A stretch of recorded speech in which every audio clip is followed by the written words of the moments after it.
So I don't even know what to say, so I'm just going to play this and might get time to comment. Good evening. So tomorrow is the interlocutory hearing at the High Court. I believe it's in courtroom 2 in Canberra, and it is before the Chief Justice, who has quite an odd name. His name is Gagala, and he is the boss of the bosses. He is like the top dog of the High Court, and his forte is constitutional law.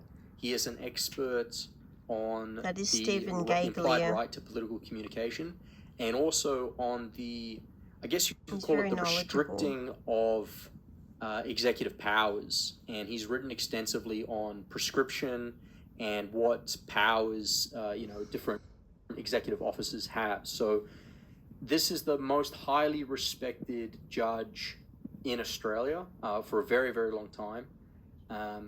He has the most extensive knowledge on what the Constitution means, and he has the most extensive interpretation on what the Constitution means in terms of implied political freedoms. And he is personally going to hear the interlocutory. So that's really good news. Whatever judgment we receive, or I receive, I'm the plaintiff, and obviously the interlocutory is about securing the legal protection for the White Australia Party to exist as a political party. And it's also to put forward the damage that the Commonwealth, or the current government that represents the Commonwealth, to represent what, to put forward the damage that the government has done to not just the democracy as a whole and trust in the government and the system, but the specific damage it's done in terms of intimidating its political opponents. And so just a brief, well, probably not brief, but a rough understanding of the arguments that are being made is that, one, we have the implied right to political communication in this country. It's been established throughout loads of case law. There's another there's another justice on the High Court called Gleeson, who's also written extensively about the implied right of communication. She's not hearing the case, but she's written extensively about it as well, and said very positive things, basically saying that it doesn't matter whether you're offended, it doesn't matter whether it's aggressive language or even abusive language, it can't be considered criminal. And there's a lot of magistrates that need to read the Gleeson case law because, the magistrates just make it up as they go along. But we're not at the magistrates, we're at the High Court, which is the supreme of the Supreme Courts. This is a very, very historically important moment. The actual judgment on whether the White Australia Party is legal or not will be decided in September. But the judgment tomorrow will decide whether it has sort of, I guess, immunity from the law, and the law is effectively on pause. The legislation is effectively on pause until September. Now, the primary issues with the legislation is not just that we have the implied right to political communication, but also it's about separation of powers. You see, the way that the Australian Constitution and constitutional monarchy is set up is that we have a sovereign, we have a head of state, and that's the King of England, technically. And they have like an agent that, kind of keeps an eye on us, and that's the Governor General. And then we have a Prime Minister, which is meant to be the minister the other ministers elect to be the Prime Speaker. And the Prime Speaker, the Prime Minister, he forms government. So he assigns roles from other ministers. He has to pick other ministers, and these people form government. And what that means is they have executive powers. So they have like the Home Affairs Minister, the Defense Minister, the Health Minister. These people can exercise basically dictatorial powers over their sphere. They don't have total control of the country. As a team they do, but it's about a breakdown and a separation of powers depending on what the task is. And so it's actually a very, very good system. I'm not saying it's a perfect system, but it's a very, very good system. To make sure that you don't have some communist freak subvert the institution and try and destroy the country. the problem is when communist freaks work in like a really big team and they subvert the Labour Party all the way back in the 80s and 90s, like Tony Burke and Anthony Albanese have done. And you basically just slowly bide your time and grind down the democracy one legislation at a time. The advantage of the separation of judicial powers from the government or the executive powers is that the courts have to be kept separate from the government. The courts and the government are not the same thing. The High Court is a separate institution, and it is filled with people, whether you like them or not, it is filled with people that have dedicated their entire life to studying law. And so it's an important institution, it's an important office, and it separates punishment and judgment of criminal offenses from government. And there's multiple reasons for this, but the main one is so that the government cannot prosecute its own political opponents. So there's a whole bunch of separations of power. The government can't prosecute the parliament, and it can't tell the public what their political opinions are to be. It can encourage particular opinions, but it can't say, no, you're not allowed to believe that. That's not right. Now, obviously, they've breached this, and they breach it over and over again, and it's very repetitive, the nature of subversion and sabotage and how they've behaved.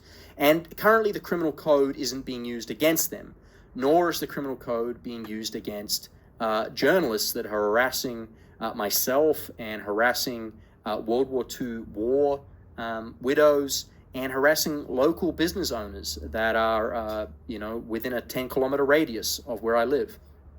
And so these questions that I've been getting from this absolute vermin rodent, Matt Martino, who is most likely a homosexual freak and probably a sex offender, these questions come at a time of the most absolutely, crucial, legal, historical moment for the liberal democracy in Australia. And he's asking me about, as I said, war veterans, the widows of war veterans, and asking me about small business owners that are in and around the Diamond Creek area. And I guess my only response to that is, you're not actually ethical. You're not reporting the news. You're obviously a parasite at the ABC. But the real news story here is the importance of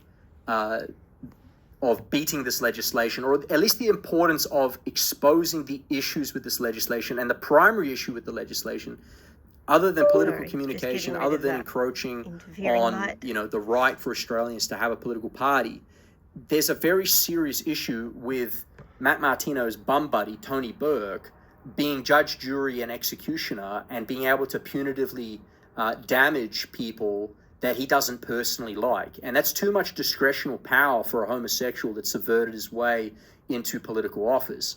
And so the judiciary, the High Court, are going to have to decide as to whether the current Home Affairs Minister, but not just the current one, the next one, and the one after that, and the one after that, and the one after that, has the ability to shut down political parties because they say things that person personally disagrees with. So it is a critical moment for Australia's existence, really. And you've got parasites like Matt Martino asking the really important questions, like what's my relationship with a World War II war widow? And do I attend a boxing gym and crap like this? So again, I think it's pretty clear that these freak homosexual parasites are trying to run cover for the fact that the government has made a serious mistake in passing this legislation. And not just the government, but the parliament, all the elected people, including a lot of members of the Liberal Party. They made a huge mistake passing this legislation against Australia's interests. And it's clearly an anti-white legislation. That's the real story. So anyway, that's my response. Matt Martino, you're a parasite, you're a freak, you're a rodent, and at some point in the future, I can guess that the criminal code is going to be used against you. So good luck with your article, bro. I'll see the rest of you in the future. Have a nice day.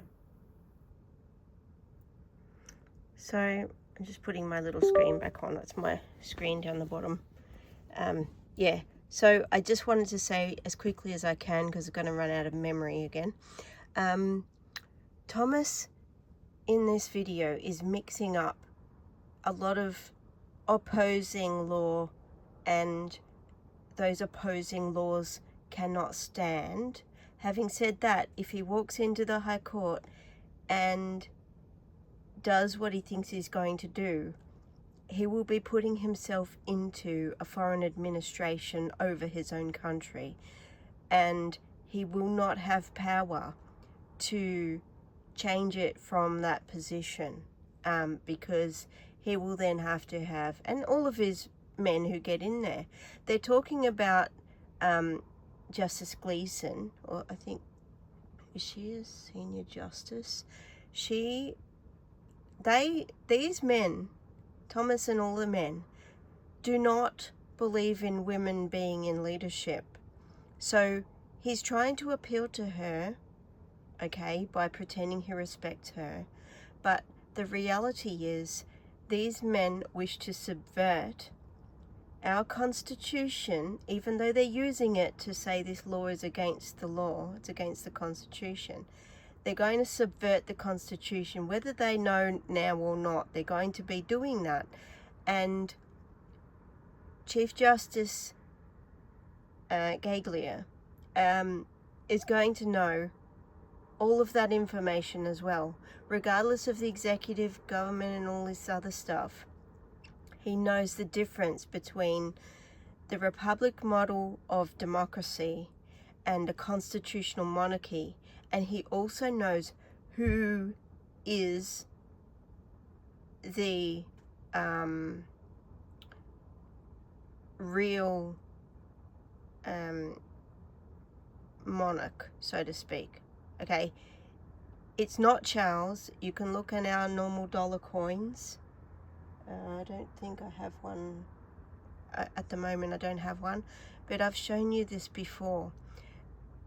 Our coins, you can see Charles is on it. There is no crown, and you can see in at Locust and Honey 486 channel, Stephen has told you many times and shown you in his coinage. You can go back into his videos. Okay, this is so repetitive.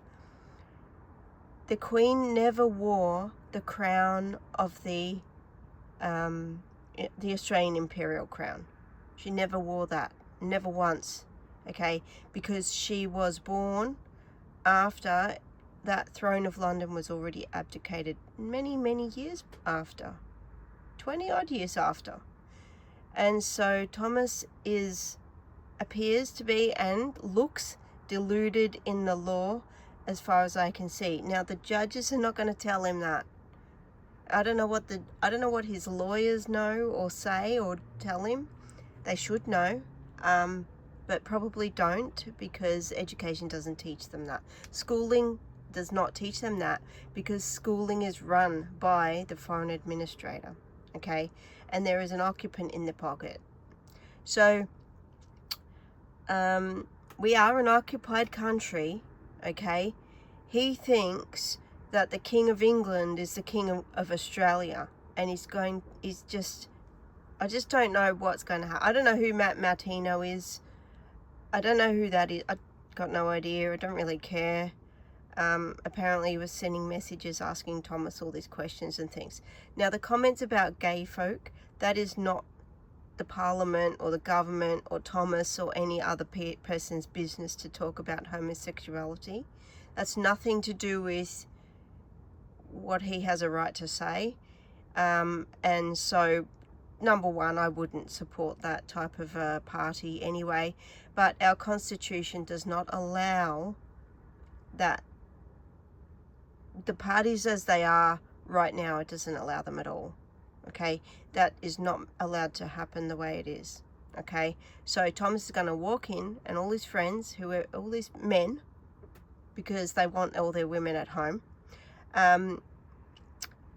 they want all their men to walk in and just essentially delete people for being gay, or delete people for being female, or delete people for being having disabilities, delete people because they're you know, not white or whatever. I don't really care like too much about. I get. Okay, how do I frame this in, like, how do I say this in easy words? I get our white well-being is important, in Jason Kuhner's words, and I get that the anti-white narrative has led into this. These are people. These are anti-whites. They absolutely are, and those are also Jason Kuhner's type of words. You can see his work in Go Free, a guide to aligning with the stereotype, with the archetype of Western kind. It's a really good book to teach you the language they've used to subvert us as a people in our own countries, everywhere, all over the world, and most particularly in Australia, Kingdom of Australia, Great Britain and Ireland, Canada, and the USA, and also in the European countries, because none of them realize that Germany didn't lose, okay, and we won our right to self-govern, but we also then were taken over by debt. So we are under a foreign administrator that is a foreign military power. So we don't go by citizenship, because citizenship is part of that republic model that relates to democracy, okay? But that democracy and that republic is run by something, because we're under administration, because Thomas, like everybody else, is using AUD, which is a debt-slaved currency to somebody foreign to you. If he wants to play in the Constitution, he's got to have clean hands, and he's got to be working in gold and silver, commodities and services, like the constitutional established people did, okay? The people united, the states didn't. Thomas is still in statehood, okay? He doesn't get that the throne of London was completely abdicated, and that the centre of the Commonwealth is the centre stone, the Stone of Remembrance in Melbourne. That's why they target Melbourne. That's why Melbourne is such a hodgepodge of all this mixed up everything, trying to make Little India. They brought in Little China. Now it's China all up and down. It's all Asian, all up and down. Various kinds, Indian Asians, Oriental Asians, you know. So it's all mixed, and you barely see white people, except the white people are running everything still. But once that starts to end, it's over for us, for our heritage. So having a White Australia party is two sides of things, okay? It is apartheid. It is towards that. However, it is for our white well-being as well. But it has to be done right. But the issue is, this talk that he's done on this video, he's showing that it's in both worlds, and you can't do it from both worlds. You have to do it from one or the other. You can't think that you can be a republic and a constitutional monarchy. That doesn't work like that. It's not how the people united in a federal commonwealth work.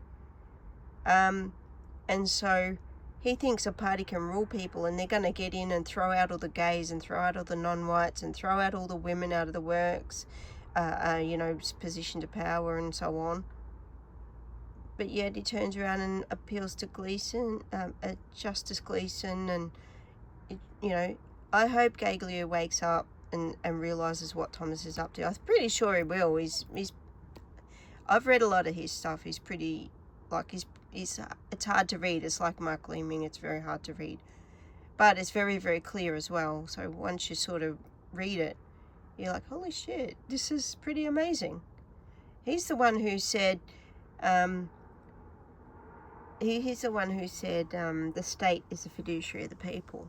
He's the one who wrote that article that I think I showed you a while back. So I'll keep this down as much as I can. I just wanted to show you Thomas' latest, a latest comment. I'm not in contact with any of them anymore. I think I've got one still that I'm in contact with. He's a nice guy. He's a really attractive guy too. I think he's got a little boy with his lady. But yeah, and I've got a friend who's my brother, but other than that, I don't really have contact with him. I just keep an eye out because I want to know what's going on around the place. And so, yeah, but Thomas is really on a borderline where it could be considered, I don't know, delusional, criminal. I don't know. But I don't know what the injunction's going to do. So interlocutory hearing. I don't really know what they are. I have to read about it. I might do that today sometime, just so that I can see what it's sort of about. But yeah, it's yeah, he even looks deluded when he looks around like that. It's kind of, can't even focus. So I don't know, Thomas, something going on, like that's not helpful for you. Like, it's maybe he's scared. Maybe that's why his eyes are everywhere. Maybe he's actually scared because, like, I don't know, it's a big fight. And yes, I have told him about the kingdom and whatever, but he disconnected with me a while back. He said thank you for the support, but I'm really busy and I can't think, like, just the constant commenting. And I was like, well, okay, there goes that one. He's lost to it. He's very attached to the people wanting to run the country, and he doesn't realize that is a foreign military's job right now. And so how do we he doesn't realize the Victoria Police are United Nations peacekeepers.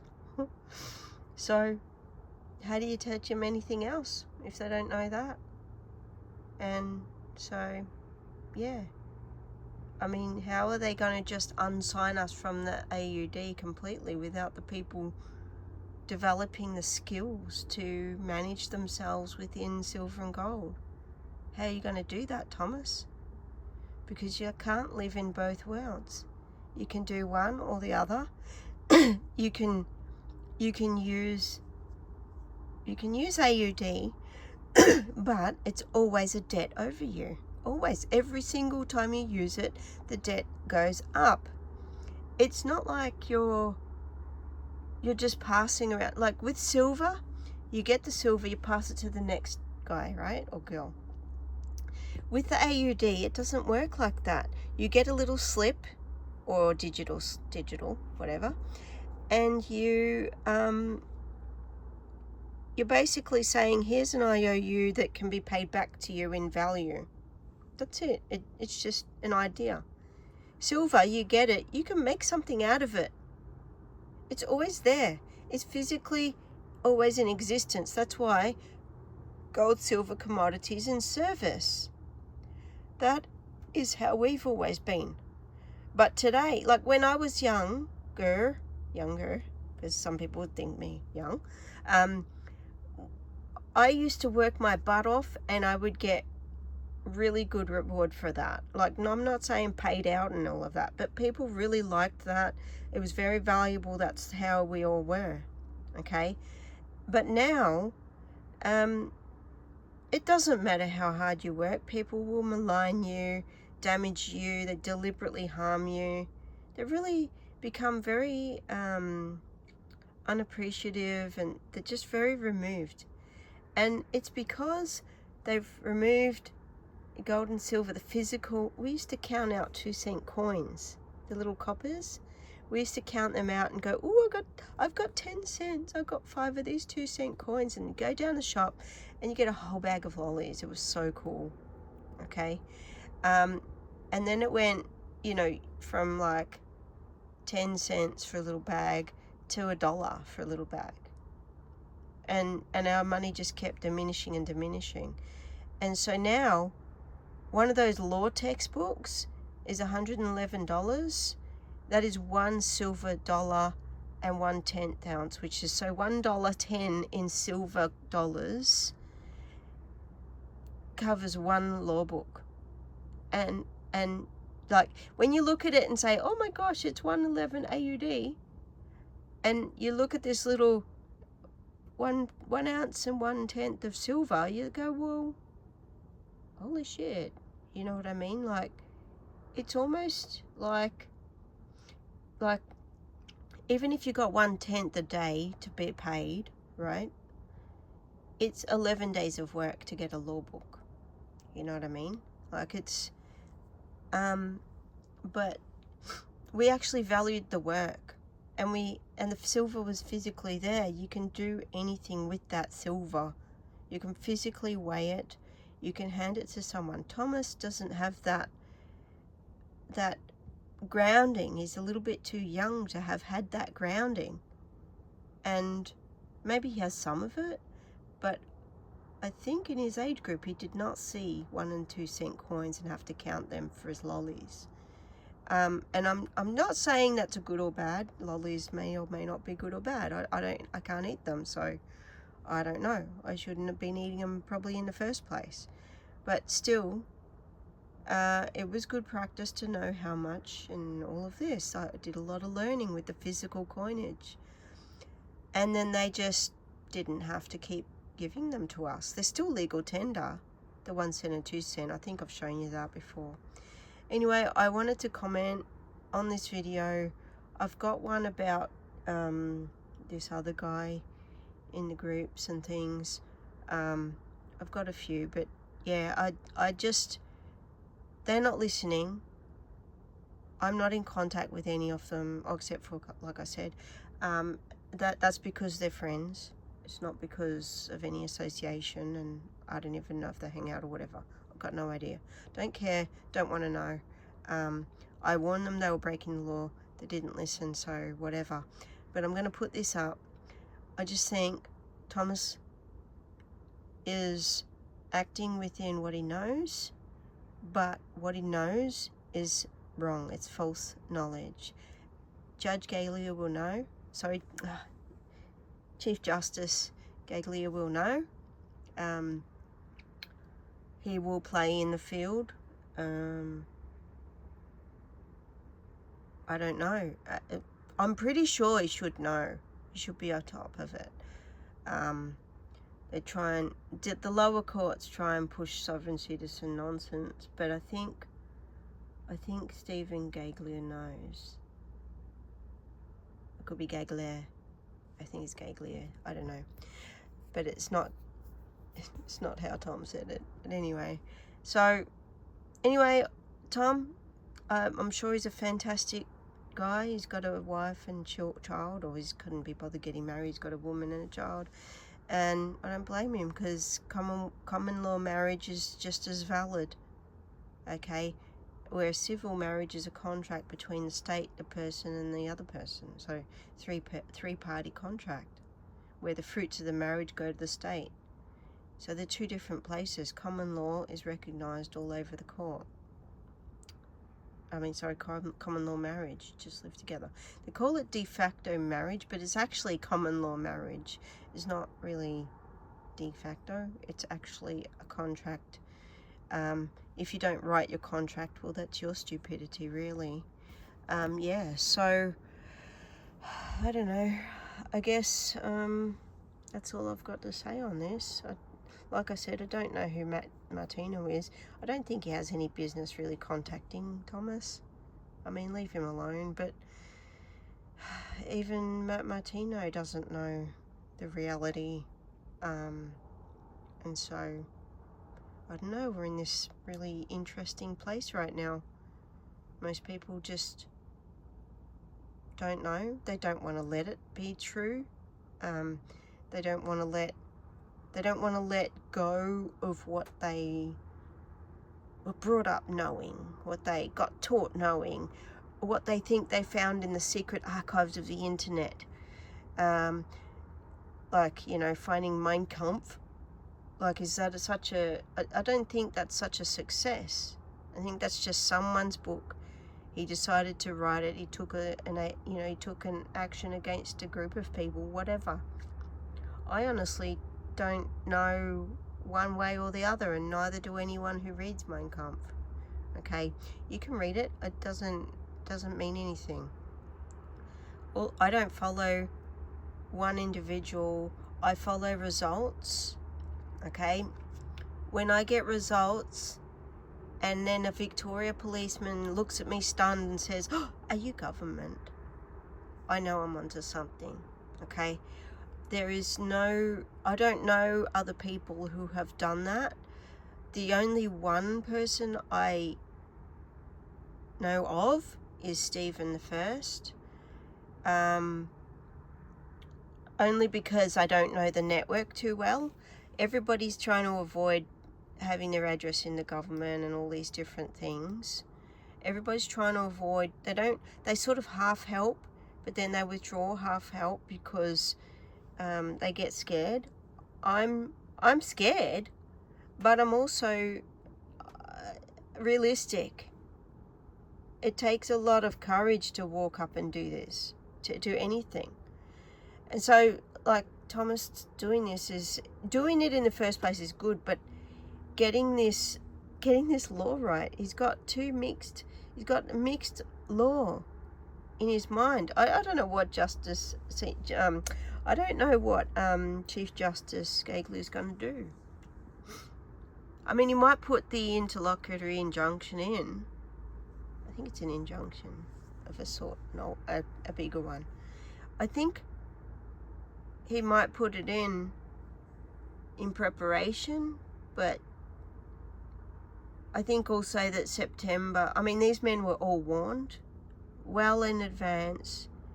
You're doing the wrong thing, don't do that, you're gonna get nabbed for that, it's just gonna end up in huge trouble for you, blah blah blah. Okay, Thomas has already got himself in trouble. He's been into jails and so on, doing whatever, I don't know. I just hope that these men wake up. I want our people to wake up and to participate in what's real. What Thomas has got is mixed up laws, two totally separate mixed up law models in his mind.